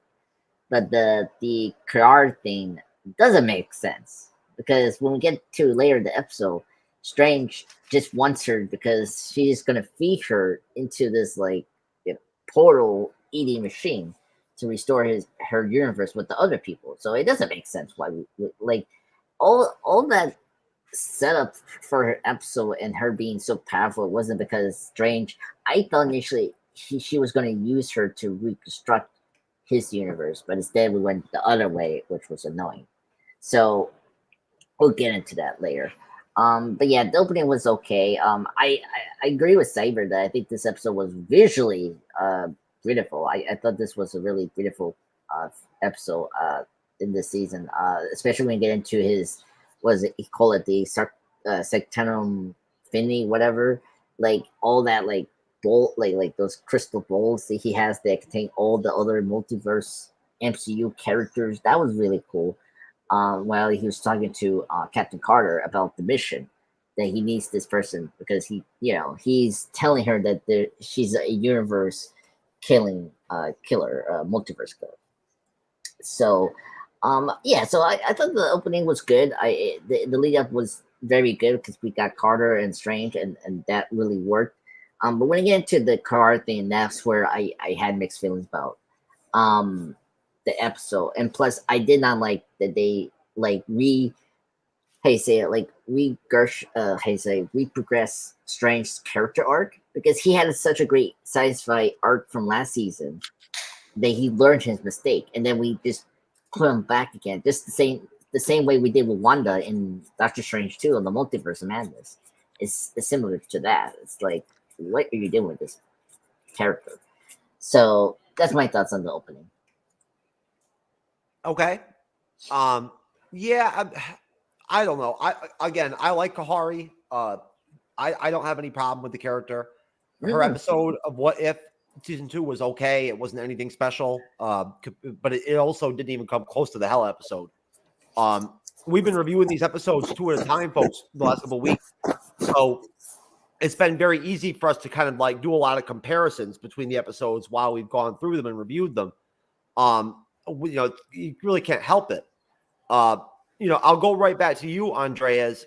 When we move farther with the episode, the premise of this one is very simple. I mean, really, all that ends up happening is the minute that Strange sort of becomes outed, and it does become apparent that he does have this forge set up where he's paying. He's going to feed this forge with heroes and villains of the multiverse and whatnot, and use their power somehow to, I guess, bring back his universe or whatnot, right? Where his girlfriend exists still or whatever, or still alive or whatever, whatnot. His ultimate quest. And at that point, Kahari and Captain Carter basically team up, right? And become a duo and fight against, I don't know why the Watcher didn't jump in there and fight either. You know what I'm saying? Like, this was a multiversal type, like crazy event type shit where, like, you'd think that this would be something where the Watcher would jump in and like, because he will. Like, I mean, there are certain circumstances where he has powers. He can fight. I was kind of wondering during the episode, I'm like, why isn't the Watcher just jumping in and like doing something? Because basically what Strange is trying to do could like destroy the entire multiverse. But we basically get, Andreas, this, sort of duel where we see Kahari's advanced power set now that, hundreds of years have passed, I guess, right? In her timeline from when we saw her in her last episode, I believe, right? Yeah. Well, she was plucked out of her universe. The same way that Captain Carter was. Yeah, because remember, before the twist that Doctor Strange is the villain, it lines up. That's how Kahari knows. Yep. Yeah. That's how she's aware that, what the actual situation is. She just happens to be the one that somehow like got away. Right. Yeah. Yeah. Well, we end up with basically all of these characters, basically, if I getting kind of unleashed almost, right? Don't we? At one point. And what are your thoughts sort of like, going into the episode at that point, Andreas, in terms of where we went with the episode at that point, Kahari and Captain Carter together as a team, how they did against Strange. What did you think of the animation with the action? So I brought it up. I thought the animation was beautiful. It was really the best of the series. I think I agree with Cyber because he brought it up early that this episode really felt like they spent a lot of money on the animation for this episode, and the action scenes. I have no problem. I think this is a great action packed episode. I mean, it does deliver the punches and like whatever you think about Kari and Peggy Carter, I think those two really just deliver on the action. Like, I mean, Kari doing these portals, the speed, which is cool. I love the speed powers in general and superhero stuff, and it delivers that. And it was cool to see like the various multiverse, characters, versus each other, and those scenes was great. I really dug that. It's just my issue in general with this episode is just the story, as you said before, Jeff. It's so simple, and it's like, and a lot of questions. Like I did question why the Watcher didn't bring the Guardians of the Multiverse for this mission. It'd be kind of cool to see those characters again to defeat a former member of their team member, right? For this round, but no, because he explained that like the reason he didn't interfere is because Peggy and Carter was going to able to stop Strange, and because of how Carter is, talking to Strange, how to like think through what were you doing, this is not who you are and all that, and that's why Watcher didn't interfere, because it could have been worse if it could have been bad if Strange came after the Watcher. That's when he could have intervened, because remember last season the Ultron saw him watching him, his universe, and he wanted more power, and so he wanted the Watcher. So that's why the Watcher had to intervene and get all these desperate multiverse heroes to help him defeat Ultron last season. So this one was much more scale than last season. So that's the only explanation I can say why the Watcher King didn't intervene. But yeah, so I thought I will say this made me like more Kare. I thought she was a great character in this episode. I think the pairing of her and Carter was really good. They did have good chemistry. So it wasn't pandering. So it was actually a really good pairing. So I didn't have a problem with that. So overall, I thought the action, the animation was stellar. The chemistry between the two character leads we have for this episode was great. I mean, I have my quibbles with Doctor Strange in this episode, but Benedict Cumberbatch was a great actor. He really delivers his performance as Supreme Strange, and he doesn't fail. Like he really delivers this character, and it's a shame that the character's gone. So that's my thoughts on the episode 9. Okay. Cyberneticshark, sir. Basically, all I was asking you were, what are your thoughts up until basically, the point where, we actually get into the full-on battle with Kahari and Carter teamed up against Strange, where they really do pair off and whatnot and everything, right? Before the conclusion of the episode, but when they really throw down, and then all the different, before the Forge, all the different characters are unleashed. Yep. I mean, it was okay. I didn't care too much for it because, like I said, I don't care for that Kahari character. I think she, like I said, she was pointless of a character. And, them going up against Strange, I was a little pissed because I'm like, yeah, he's just trying to do what he thinks is right. You know what I mean? And just let him do it. He's not harming anybody. And, I was just rooting for Strange the whole time, I didn't care what they thought was correct or whatever. And I once again, like you were saying earlier, I don't get how this woman from whoever she is, Carter doesn't even know this woman, and she just automatically agreed with her.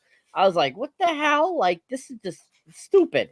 And Yeah, so, I think hear you that on that. the fighting and everything was okay. It was decently animated and stuff like that, but overall, I just thought that it wasn't a solid section of the episode that really I feel was not a great closing out for this season. Okay, that's fair. What do you think, Cal? I mean, I'd say basically, what are your thoughts going up into probably like the midpoint of the episode? Taking into consideration these episodes 8 and 9 are pretty much some of the longest episodes we've gotten in the season. I think they're 41 minutes and I think 39 minutes or something like that. What did you think of Supreme Strange, for instance? Did you like the Doctor Strange presence in the episode? And what did you think of the team up of Kahari and Captain Carter together? So I thought it was kind of a weird scenario where it went. Like, I wasn't expecting that version of Doctor Strange and pairing up with Peggy. I'm not really too familiar with Peggy because I've only been introduced to her this way through this season here. But I did even though it was kind of odd putting a non-Marvel character in there, but I did like her. I mean, she had the awesome different powers and everything like that, and they worked together awfully quickly, became best buds in 30 seconds after a quick little duel there. But I enjoyed it. It was different, but still a little confused on the whole Doctor Strange scenario in there, his evilness and trying to resurrect his universe and all that. It's it just seemed a really strange way to go for a finale. So, but I mean, it was good. I liked the fight scenes as well, and there was a lot of fast-paced stuff with what was going on. So I really enjoyed it and stuff. And despite the little hiccups here and there with them, or what I thought about certain things. Okay, that's fair. No, and basically, I mean, what we end up having happen is essentially, the point where I want to kind of go off of would be basically when they become captive, and Kahari is freed, right, as Doctor Strange kind of attempts to kill Kahari. When Captain Carter frees all the captives, that sort of allows her and Kahari to sort of escape. And that's when I was wondering when we were finally going to see Killmonger as Black Panther. And they brought that back from season 1 as well. With he had them with the Infinity Stones. Kahari uses her power to separate the armor that he has. It's like the Ultron armor, basically.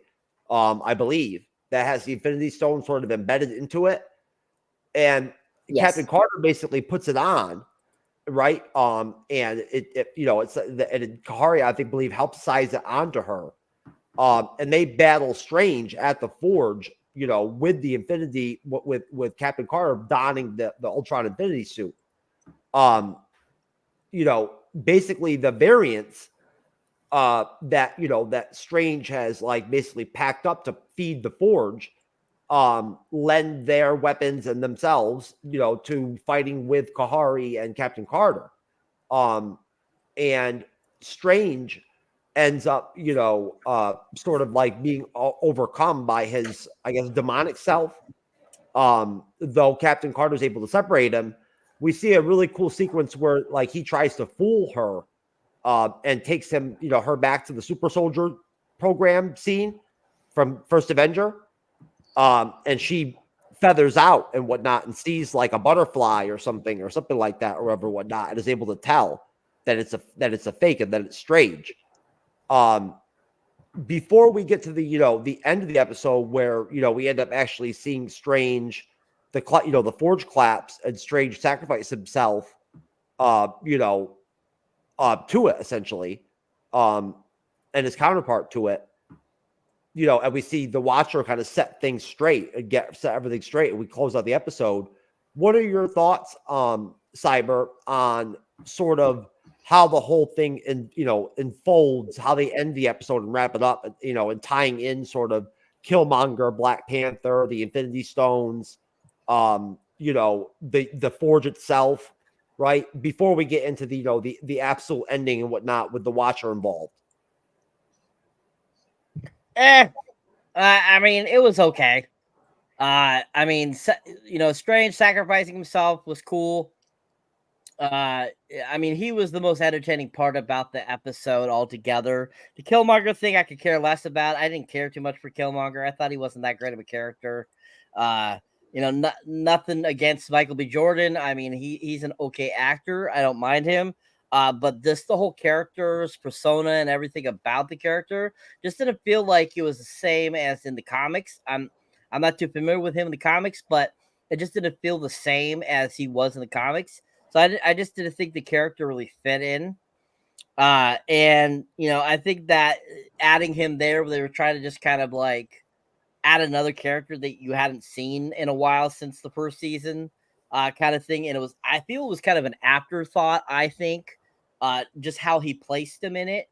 I don't think he was really an original part of the episode. And I think overall, just that section of the episode is, pretty much like the rest of the episode, just basic, nothing great, nothing to go, write home about or anything. But I think that a little bit of the battling between Strange and Captain Carter and stuff like that was pretty cool. But ultimately, I think just Strange sacrifice himself was probably the best part of it. Okay. Cal, what did you think? I mean, what were your thoughts as far as the Supreme Strange goes, just to give you sort of a basic glimpse? In season 1, he basically destroyed his own universe, right? Trying to resurrect Christine Palmer over and over and over and over again, right? And at that point, he was able to save himself, but he destroyed his entire universe. And he became and encountered Captain Carter when the Watcher, because the multiverse was in peril, due to Ultron, right? Imagine Ultron from the Avengers, but like times 10 with the Infinity Stones and shit, like Thanos. That Ultron was the threat. He went and got Supreme Strange and Captain Carter together on a team with Killmonger and all these other characters to fight Ultron, and that's where how they know each other, right? Basically, what did you think of the concept or whatever, I guess, of the multiverse itself, sort of in the episode and whatnot and everything, right? And was it was it too much? Did they overdo it a little bit in episode 9? Did it become confusing at all to you? What were your thoughts? Be like basically up to the point where the watcher sort of like intervenes and puts everybody where they're supposed to be. I thought the whole part, like what he said, he was grieving. That's what put him into this state of mind or whatever. But he had that demon light coming out of him, like holding him in his body and everything. I thought that was a bit much, really, to put that type of scenario on it. That's what kind of threw me off with it and everything. It just seemed really too far-fetched, or just didn't seem right, didn't fit in to have that kind of thing to him. I mean, if someone's going to lose their mind, they're going to lose their mind. They don't need a demon on their back and add that feature in there. It was kind of weird. I didn't really care for that part, but I did like the surrounding aspect of it, of the multiverse and everything, of the characters. It's almost like they wanted to have all those characters you were talking about. I never really saw much on that. Was it what's that one there? Killmonger was the villain of the Black Panther film.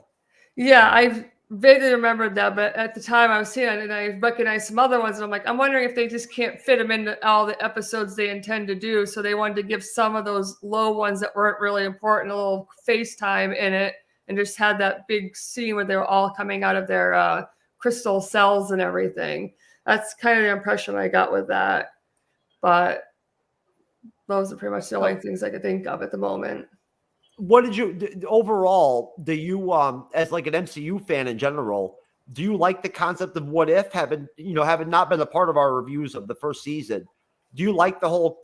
Does the concept do anything for you or work for you? This whole concept where you come in every episode and it is just a different. Yeah, I actually really like that. Where it's just that one thing that episode, then you have something. Sometimes some things are good having a storyline right straight through, so you're like it's real time. But I just like one episode, each thing just be different storyline. It's a little more entertaining. Okay. What did you think, Andreas? Did you think that season 1 had more of a serious tone to it, and that maybe made it a little bit more high quality, maybe, than this season did? Or was it the way that they handled the characters differently? No, personally, for me, I think Saber nailed the head. I'm here for the stories of existing characters that we all love and see what they can do in the scenario that we haven't seen yet with these existing characters of the Marvel Cinematic Universe. And it's just been a lot of missed opportunities. They just, some reason this season just didn't click as a alternate stories of MCU stuff that we want to see. So I just, because last season it was just done very well. They handled the humor, the seriousness well, which is still here. And it's just like the priorities was just out of whack. Like we got a new character we barely know, and the setup for the finale was very weak. They didn't the only thing that was a good payoff from the finale was just Carter. Carter has been the focal point of this season, but it's kind of odd. It's like, should Strange have his own episode this season to at least pay off the why he was the villain this time? And so it was just, I just feel like they weren't in the same page as first season. I feel like, which it's gonna about to happen. Every show has its weeks, ups and downs, and this unfortunately one I've just had is down for this season, which is kind of sad. Yeah, I never even mentioned we saw that we saw Zombie Scarlet Witch that much. My bad. That was pretty dope, right? Yeah, see, that was cool. And when Hela like controlling it, I was like, who the hell My did bad, that? folks. I'm sorry about that. Yeah, I totally slipped on that one. Zombie Scarlet Witch was dope. Oh my god, that was awesome. That was really cool. And the Skirter coming out and trying to defeat Hela, that was great. Yeah, those units were awesome. So no, I think it was just for me this season is just that they didn't like what's the word? They didn't utilize what if. They wanted to do what if, Well put. but they wanted to do what if, but then some reason they wanted to do something original in some episodes, which is fine. But the thing is, what if is like a Twilight Zone show or Black Mirror show where you tell these individual stories. If you read the comic book, it's individual stories taken out of these existing characters. It's like I don't know why they wanted to do these original stories. So they didn't utilize what if at all this season, which is a shame. I think Cyber. I think that Andreas makes some really good points there. What do you think? I mean, that's actually really well said, Andreas. On the real, they didn't utilize the concept at times in some of the episodes the way that they could have. I believe. What do you think, Cyber? I mean, we've mentioned this several times now throughout this entire 9-episode run. And just like we were talking about with the Kahari episode, bringing a character that they made up just for this series that has nothing to do with the MCU altogether, just proves how, stupid they've become. And basically, they had a plethora of other characters they could have brought in that we have not seen yet. I think pretty much sums up exactly what Andres is saying. They are grasping at straws for things that nobody's asking for. So, hands down, Andres is very correct on that matter.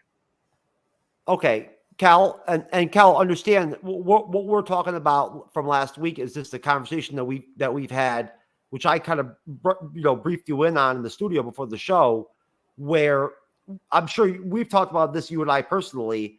You're aware of the reason why we laugh about She-Hulk and whatnot and everything, and some of sort of the over feminization, maybe almost, of sort of the MCU, where they've kind of overdone it a little bit and thrown some female characters at us that we didn't really want, right? Or nobody really asked for. They just kind of forced them down us. And it's gotten to a point where it's almost like, hey, we're the male characters kind of. So you get where we be coming from and whatnot, on this concept that, as Andres really put it really well. What if gives you an opportunity to do a lot of things with all these different characters that about, right? Yeah.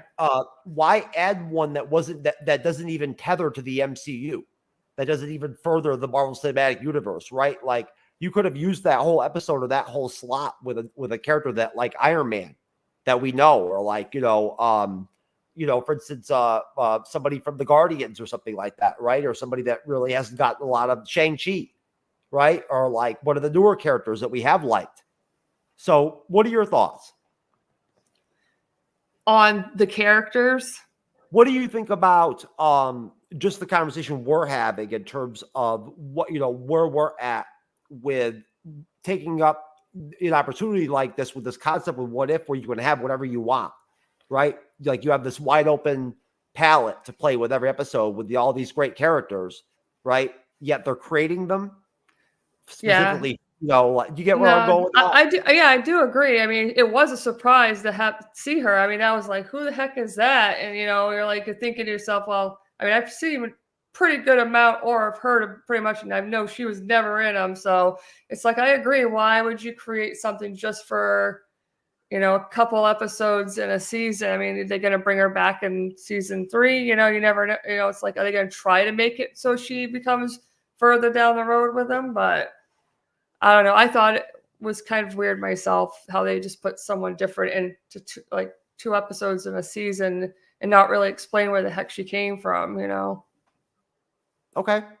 No, and as far as episode, the finale 9 goes, it's pretty unimpactful, the finale of it. Yeah, it is. Yeah. It doesn't really service anything all that great and whatnot with the characters, I didn't think. Right, basically the Watcher kind of resets everything, puts Kahari back where she belongs, and then sort of offers, again, Captain Carter to put her back, right, where she was supposed to be with Black Widow, right, in that, like, Captain America Winter Soldier sort of, like, reality she's in. And she says, no, why don't you, or, just show me around or whatever, whatnot. And I believe what the Watcher takes her to, if I'm correct, was Loki's, from Loki, the finale of Loki season 2, his world tree shit, right? Wasn't that what that was? Yes. Y'all? Yeah, it was. I'm not sure. I haven't seen any of the Lokis. Yeah, it's the branch tree that we saw from the finale of season 2. Jeff. Yeah, the God tree, whatever the fuck you want to call it. That's what that Yeah, was. the God tree. Yeah. Which it was cool. I mean, we saw that in the season 2 of What If trailer, so it was expected. So it was kind of cool to see that towards the end. Well, what did you think about the overall? I mean, the overall. We'll do 2 ratings. We'll do a rating on this sort of, on the season, and then on this episode. I'll start with you, Andres. I'll go to you, Cal, and I'll have Cyber, run things out. Drop your rating, and then give your last thoughts on the ending of the episode in general, and then we'll kind of talk about the end of this, the full season. Okay. I will give this series this episode this episode a 6 out of 10. I don't think it was bad. I mean, it wasn't bad, but it wasn't great either. It was a very okay finale. Like, despite it had greatness, but it just, the simple story wasn't cut enough for this great, like, action pack of it. So that's my feelings towards this episode. It's a 6 out of 10. And you want me to talk about overall my opinion of the series in general, Jeff? Let me go over to Cal. Cal, what are your final thoughts on episode 9 and your rating? So on the episode, I would say it would be a 8.5 for me. And for the season, it's hard because I haven't seen really season 1, so I can't really go just all on season 2. But if I had to, I'd probably say it would be an 8.5. Okay, I wasn't going to push you that far. I was going to give you a chance to think about it a little bit and whatnot. But thank you for putting that out there. I'm going to give episode 9, I guess, like, probably maybe like a 5.5. What do you think, Cyber? Episode 9, any final thoughts? And then what's your rating? No final thoughts on it. I would give it a 5 out of 10. Like just like what everyone's been saying, it just did not feel like a season finale. It did not feel complete. It just didn't feel correct, and it didn't have the same impact as the ending of season 1. So I have to give it a 5. Overall, the season, I'd also give overall a 6 for it. Simple fact that I really enjoyed the Happy Hogan episode. I thought that was great. If Peter Quill had tried to go against the Avengers, I thought was a really solid episode. And then 1602 was a decent episode as well. So I have to give it a 6. Just overall because of those 3 episodes. Since you already dropped your season 2 rating, were there any specific episodes for you, since Cyber already went in that direction, that really stood out to you or whatever, whatnot, off the top? So different episodes, you said, right? Ones that stood out to you maybe more than others. Yeah. So these ones stood out more than, I haven't seen, is it 6 and 7? So 4 and 5. 4 and 5 was I really liked. And then I kind of liked the different of this, despite some of the off-put of the characters and the, just the scenario of the whole Doctor Strange thing. It's just, but I still had excitement. Still had a bunch of things that they wanted to throw in there and everybody and everything. So I would say those 4 kind of stood out to me, but I still have to watch 6 and 7. So those may change. And you should too, most definitely. At least watch 7. The Hela episode is really good. Andreas, what would be your season rating, and then which episodes are the standout ones for you? Sure. I would give this series a 7 out of 10. I mean, it's not a bad season, for me, but it just really comes weak with several episodes. But the highlight of the episodes I will recommend people is Hela Find the 10 Rings. That's my personal favorite. I think that was such a good episode. One of the best what ifs, I think, for the series, which was nice. That really had a great character arc for Hela. It actually explored this character that was kind of underdeveloped from the MCU films. So I think that was a big highlight for me, and it's my personal favorite. And then number 2 is the 1602. I think that was a great one. Visually stunning, very fun. I think that was the best performance of any of the actors from the MCU cast, and plus having Alyssa also coming back to voice her was great. And then number 3 is the Peter Quill against the Avengers. That is another highlight for this series. I thought that the idea of seeing Hank Pym as Ant-Man, and Black Panther's father as being Black Panther, and then seeing the Larson character, the Creed that was in Captain Marvel in the mix, and seeing Goliath being Goliath, that was great, and seeing Eagle again as a villain, that was really great. So that was another highlight. I really like that one. And then the last highlight for me is the Nebula episode. I thought that was a good starter for the whole series. Like, I like that we got an eccentric Guardians episode with Nebula, because Nebula is a great character.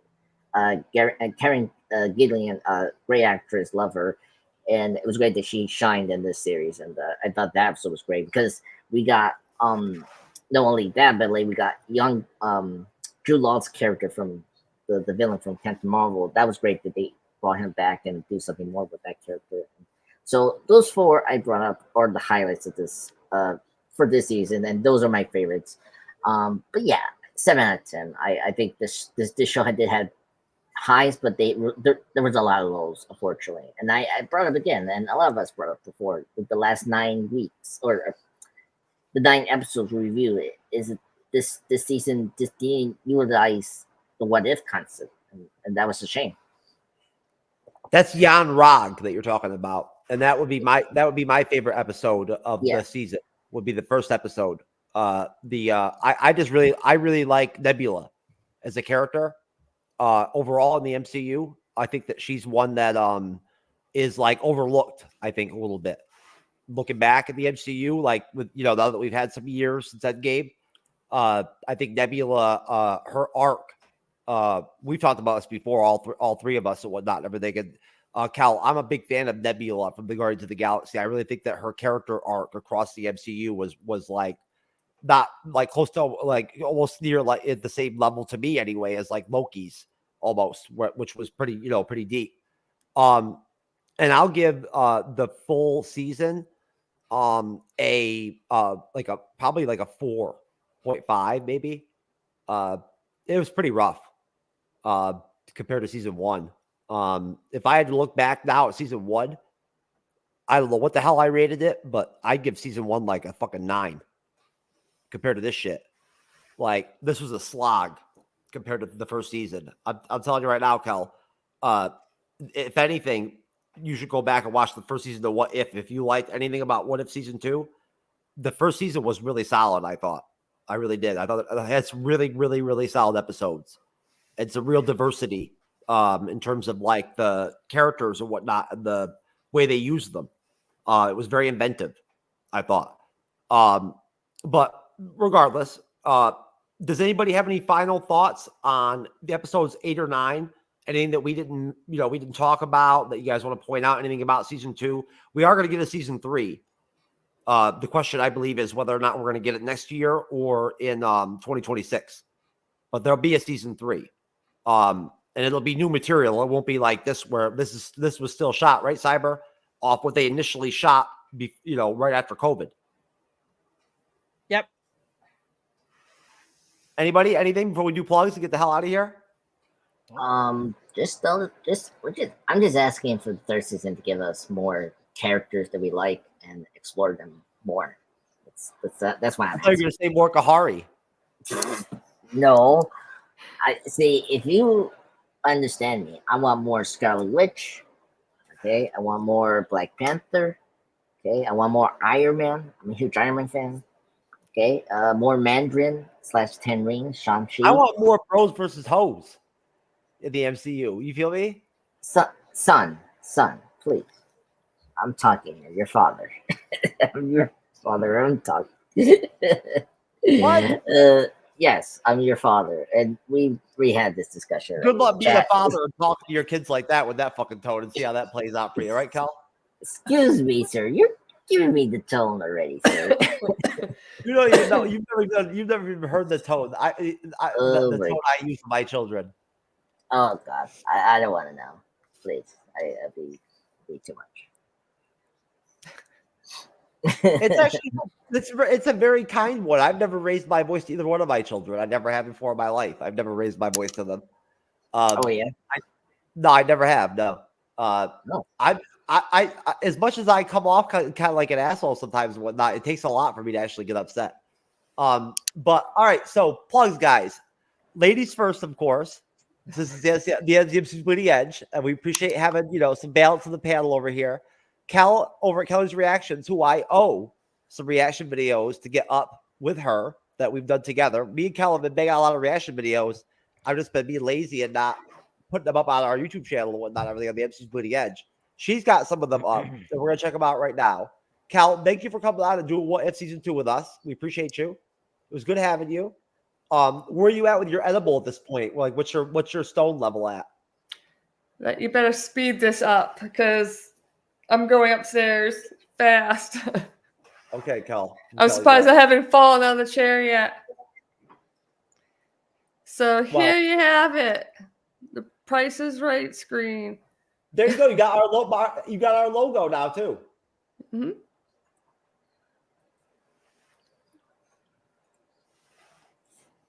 And you have some recent things. I just did a green lung that I'd never even heard of, and actually they were really good. Getting back into some Nightwish. Yeah, I had a little typo, so I said screw it, I'm not touching it. Well, that sounds like interesting. Yeah, I like that green lung. And Mr. Bungle, that's an interesting name right there. Damn. Okay. Look at that. Our reaction video with me on the thumbnail only got 19 views, and Baby Metal got 3.7 thousand. I know. Wow. That's not good for me. Oh dear. Good job, Cal. Hey, your thumbnails look great, hon. Thank you. You're welcome. Anyways, next, Mr. Andres, the pop culture guy. What's up, my friend? Yes. Hello, everyone. Well, let's see. Doing pretty good. I'm up to 878 subscribers. Damn, crazy. I went up to 3 points already today. I didn't check it today. So yeah, I recently posted my part 2 of Shang-Chi, Master of the Kung Fu comic series to read. Check it out. And hopefully tonight or tomorrow, I'm going to post my top 10 favorite John Carpenter films. Honor his birthday this week, which was already past a couple of days, but whatever. I'm going to post my top 10 favorite John Carpenter films, and then hopefully do more content. Fortunately, my mom is out of town, so I've been a little busy taking care of my grandma, so a little slow with the content. But that's okay. I'm doing very good with January, so that's good to see. And this Sunday, me and Jeff are back again to do a live stream of Don't Be a Menace, or for me, perfectionly called Don't Be a Juice, if you understand that quote I had just put last week. The 1996 film with the Wayne brothers, which they're awesome comedians.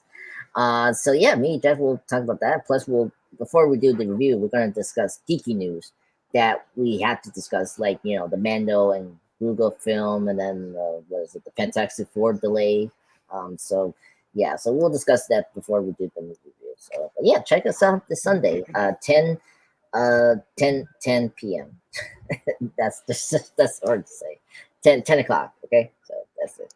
There you go. And please support me and Cyber to hit that mark. That's yeah.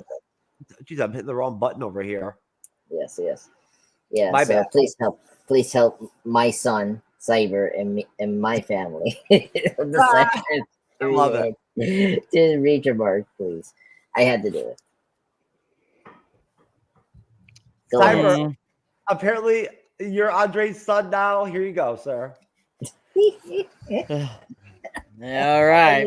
You were my son, but I guess I'm confused now too. Yeah, you're both my sons. You're my sons, and Kelly, you're my daughter. So this is the family, the Fantastic Four for real.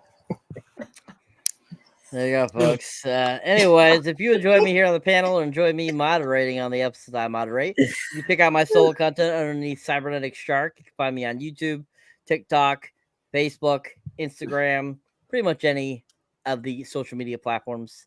My most recent trailer reaction is up Abigail, which is an upcoming horror film that's coming out in April, brought to us by Radio Silence that did the most recent Scream film, Ready or Not. It has Melissa Barrera in it. Dan Stevens is in it. And this movie looks absolutely awesome. So definitely check that out. If you haven't checked out my 10 best movies of 2023 yet, definitely check that out too as well. Those are my two most recent there. We'll have a mini review of Poor Things Up in the next couple days. And then eventually a actual full review. I wouldn't saw it tonight. It was a very interesting film. And definitely something interesting to talk about. If you're a fan of Yorgos Lanthimos, this is up your alley. And I've mentioned before that I think Yorgos Lanthimos has gotten better and better with each of his films that he has made over here. I know a lot of people probably started off with Dogtooth that came out in 2009. But from his very first, like, really kind of big movie, Killing of a Sacred Deer over here, he's short has put out quite a few, like 2 or 3 other great films that are that just keep getting better and better. So it's gonna be fun to talk about that film. But yeah, if you haven't seen it, highly recommend check it out. You will get a kick out of it. That's cool. Most definitely, Cyber. And I certainly would endorse your calls when it comes to going to the cinema, because you and Andreas were the ones that put me on to Godzilla -1. And Trevor thought that shit was the bomb. Yeah. He was geeking the fuck out during that motherfucker. I'm telling you right now, Kel, you and hubby should like take some edibles and go watch Godzilla -1. For reals. You know what I'm saying? All right, folks. Only plugs I got are for the MCU's Bleeding Edge. We're done with What If. Our slate is clear of MCU on Fridays. That means, woohoo, The Rock, bitch. Sean Connery, Nick Cage. What's up? I'm about to get after it next Friday. And then, if I remember correctly, Andre's a pop culture guy. We're doing the first John Wick film, right? After that? Correct. Okay, and we have Jim. I forget the name of his podcast, but he's been chomping at the bit to come join us, and he's going to come do John Wick with us and Texas Chainsaw Massacre from 1974 that we have coming up down the pipeline too on Cyber's behalf. We're going to be doing some polling soon from a genre standpoint. I need to talk to Cyber about that actually, and Mr. Andre's a pop culture guy, and work out this genre standpoint polling that we're trying to work on and whatnot to try to kind of get some people involved in picking some of our reviews, you know, in terms of the films we're going to review. But I wanted to again thank Cal for coming over and helping us out with What If Season 2. Thank you, Cal. We've got Echo Episode 3 next Wednesday. Can't wait. Like I said, it's going to be the soccer episode, I believe, or the volleyball episode or something like that, probably. We don't know. No, I'm just joking. No, please. No, Andre says it's really good, Episode 3. So hopefully it will be. By the way, shout out to J-Rant. Shout out to Raymond. Shout out to Jocelyn Barrett and everybody else in the comment section. We appreciate all of y'all. And we'll see you on the next one. Right? The MCU's Bleeding Edge Report. We're doing the X-Men animated series. Yes. What are we on? Episode 7 and 8 on Monday? Yeah, 78. Soon we're going to see Juggernaut and the Island Shinosha, which is good. There you go, And, folks. we're gonna see another X-Men member, Colossus. So it's gonna be an exciting week. Can't wait. There you go, folks. We'll see you next time. Peace. Very independent people. Oh yeah. Yes. Okay, let's move on. Let's get this started. Oh, we're actually live. I just figured I would fuck around for a minute and whatnot and just leave you guys, let you talk. Good. So, Hey, folks. No, I'm actually gonna play an intro, folks. Don't worry. I just want to let Andres wax philosophical real quick, and all that. No, we don't need intro. Episode 3 to review for y'all all that. No. How about this? Episode 3 is great. Andres, why don't you sing an intro for us? Sing us the Star Wars intro.